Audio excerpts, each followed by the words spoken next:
What's up, folks? Welcome back to TacticalTortoise. My name is Trevi, and welcome back to another installment of Best Armies in Warhammer 40k. This one for the week of December 9th and December 10th, 2023. And as always, what we're going to be talking about today are undefeated armies from large events, GT and major level events, the world over. Now, this week was a little bit light in terms of events. We did have a lot of team tournaments going down, but we usually cover only singles events in this video series, but we still have some interesting results to talk about. Moving on to the Metagame Breakdown, we saw Aeldari take down two events with undefeated records, the Winter Waaagh GT as well as the Hullraiser GT. Orks actually had an incredibly good showing this weekend with a 5-0 record at the Winter Assault GT at Everwinter. I actually streamed that event on this very channel all weekend, so if you want to see some of those games, if you want to see games played with the lists that I talk about in this video from that event, you can go check out the VOD. I will link them in the video description and on the screen right now, and I'll discuss those as we talk about those lists. Orks also saw an undefeated record at the Fight Before Christmas GT. Chaos Space Marines holding up their strong record, coming in third at the Jingle Bombs event, as well as an X0-1, a record with a draw on it at the Witch Trials GT. Moving on to Classic Space Marines, we saw three total lists from the Adeptus Astartes go undefeated from three separate subfactions. The Ontario League had a 5-0 result from Blood Angels. The Witch Trials GT also saw an undefeated Space Wolves list, as well as from Winter Assault GT, Brad Chester going 5-0 with an Ultramarines army. Moving on from that, at the Winter Assault GT, we also had one more result from Tyranids, and last but certainly not least, another result from the Fight Before Xmas GT, Leagues of Votann. Now moving on into the lists themselves, we'll start with Aeldari, breaking down Mike Porter's list. Now, if Mike Porter's name rings a bell, it might be because we've actually talked about his lists many times on this channel. This man loves himself some Harlequins, and he oftentimes will take Harlequins-focused lists to undefeated records. And he'll oftentimes take Harlequins-focused lists to undefeated records, and this list is no different. It does have a couple of the vanilla Aeldari units inside the list. We see Fuegin the Firelord, as well as Illic Nightspear, to add a little bit of powerful single-entity units into the army, but then we also have a Death Jester with Fate's Messenger to combo with his gun, 2 Troop Masters, as well as 6 units of Harlequin troops, those embarking into 6 Star Weavers, 1 unit of Shroud Runners, as well as 3 Void Weavers, a unit of Sky Weavers, and 1 unit of Warp Spiders. So we do see some classic inclusions from the Aeldari Index themselves, but obviously with that classic Mike Porter Harlequins twist. Harlequin Troopers are a fairly impressive datasheet, especially for 75 points. They get +1 to wound on the charge. They can potentially be getting devastating wounds from their attached troop masters. So being able to throw them into your opponent's objectives gives you a lot of ability to disrupt enemy objective scoring. You can rely on many of those technically powerful single characters, the Aeldari faction, and back that up with solid shooting from the Void Weavers. Overall, very interesting list, and it is nice to see Aeldari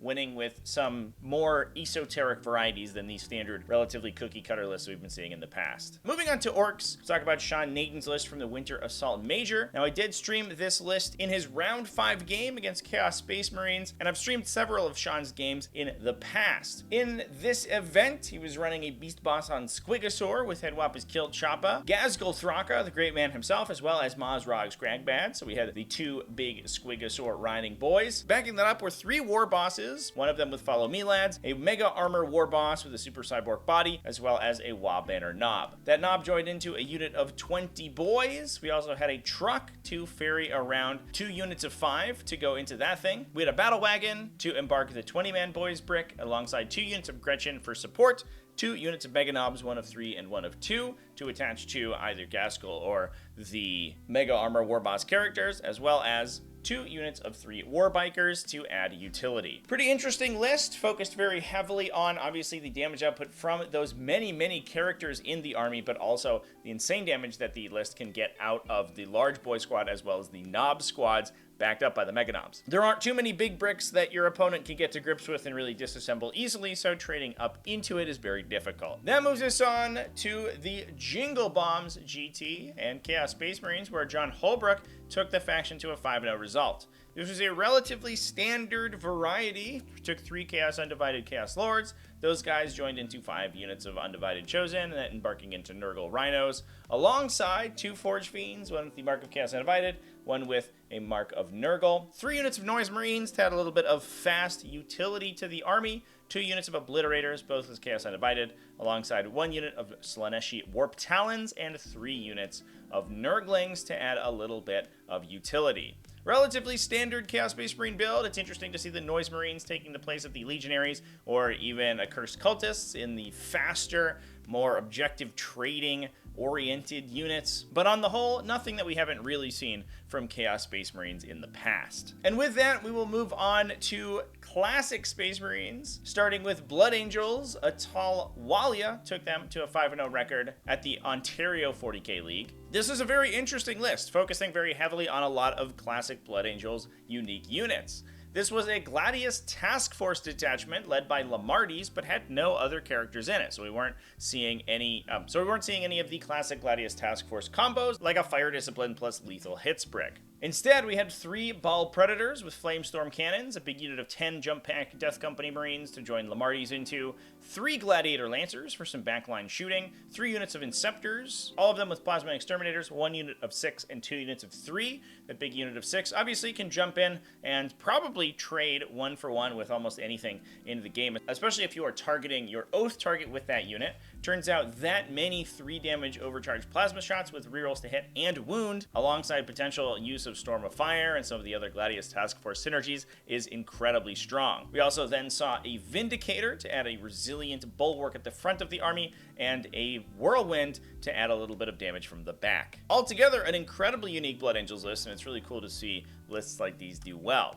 That moves us on to the Witch Trials GT, where Nick Cochran took Space Wolves to an undefeated record.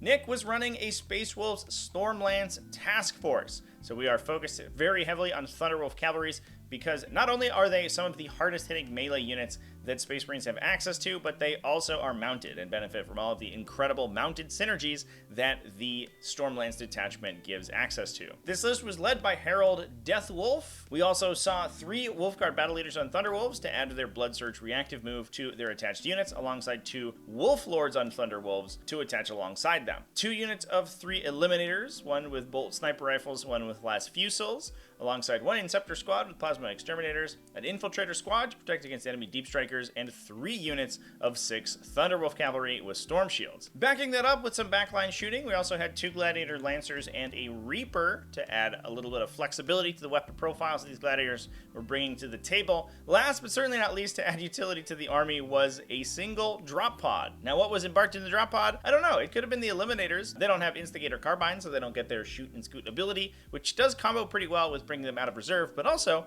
the Drop Pod, interestingly, not being a dedicated transport, is not required to actually have any occupants embarked anyway. So what Nick might have been doing is simply using it as a turn 1 Deep Striker to complete secondary objectives. That lets you lock in tactical objectives, and even if your Thunderwolf Cavalry and other units can't really get up into the center of the table or up in the enemy deployment zone on the first turn, you can just put a Drop Pod there. Pretty interesting inclusion in the list, and I wonder if that's some technology that we'll see Space Marines adopt in the future, although it is a little expensive, especially when compared to something like a Calidus Assassin, which has a lot of utility over the course of the game. Now, moving on to the Xenos factions, we saw an undefeated record from Tyranids at the Winter Assault Major from Samuel Pope, who's running an Unending Swarm detachment. Now, I actually streamed Samuel as well in the semi-final round of the event, where he played against a classic Yannari build. And we really got to see the power of the press of Termagants and Hormagaunts across the table against armies that are unprepared to deal with the skew. Now, this list had a very interesting composition of characters, including a Turvagon, Nero Tyrant, and Winged Hive Tyrant. The Turvagon has incredible utility inside this detachment, since it can give lethal hits to Termagant units nearby, and you can combo that with the stratagem from Unending Swarm to also give critical 5-ups, meaning that you're basically doing a Fire Discipline combo, but in Tyranids. Obviously, it's not as powerful because the ranged weapons being fired aren't quite as good and you don't have Oath's Moment, but for 1 CP and a Termagant inclusion, which you're already probably bringing to respawn your Termagants anyway, it is pretty effective, and it is good at clearing out specific enemy units that can pose a threat to the large swarms. We also saw a Winged Hive Tyrant for free stratagem. This detachment focuses heavily on battle tactic stratagems, so the Winged Hive Tyrant's aura to give stratagems for free is incredibly efficient, and the Neuro Tyrant buffing your Shadow in the Warp, also super strong. The list brought 2 units of 20 Hormagaunts to add some fast melee to the army, 4 units of 20 Termagants. These guys were all equipped with Spine Fists, which gives them an assault pistol weapon, allowing them to complete actions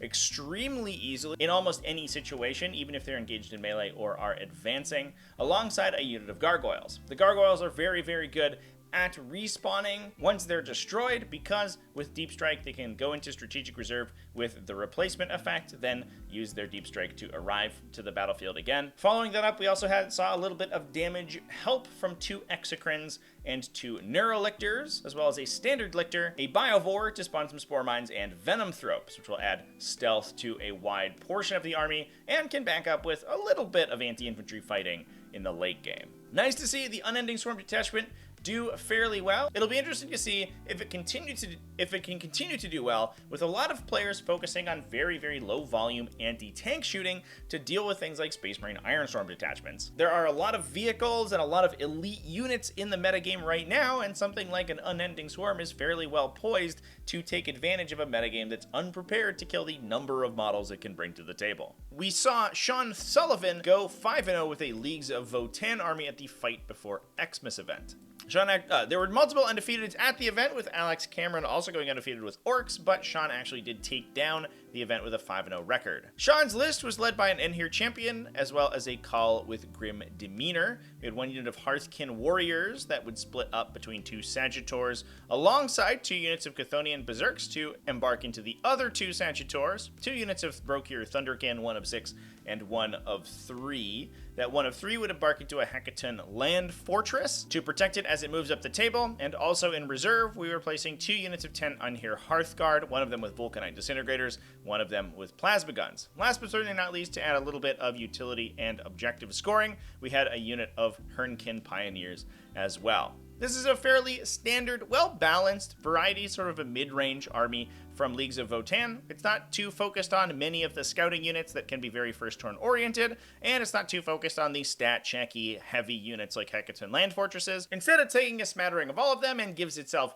a very well-rounded set of profiles into a wide variety of matchups. And with that, those are all of the undefeated factions in Warhammer 40k for this week. Like I said, a little bit of a quieter week this week to some of the insane weekends that we've seen more recently. I think as the year rounds out and the holidays approach, we're probably going to see a couple of quieter weeks with less Warhammer 40k until January, but come January we should see a new season and some rules updates, which will be very exciting for the metagame. Overall though, things looking pretty good with only a couple factions at the top of the metagame. Obviously, we're seeing a lot of Space Marines and Chaos Space Marines, as well as Aeldari. A top result from Orks was interesting and cool this week, and it'll be interesting to see if we see any other factions pop up to that level moving on into the future. And with that, thanks for watching all the way to the end of the video. Thanks as well to everybody who supports the channel, either over on Patreon at patreon.com/TacticalTortoise, YouTube channel members, and Twitch subscribers. All you people are amazing, and I love you.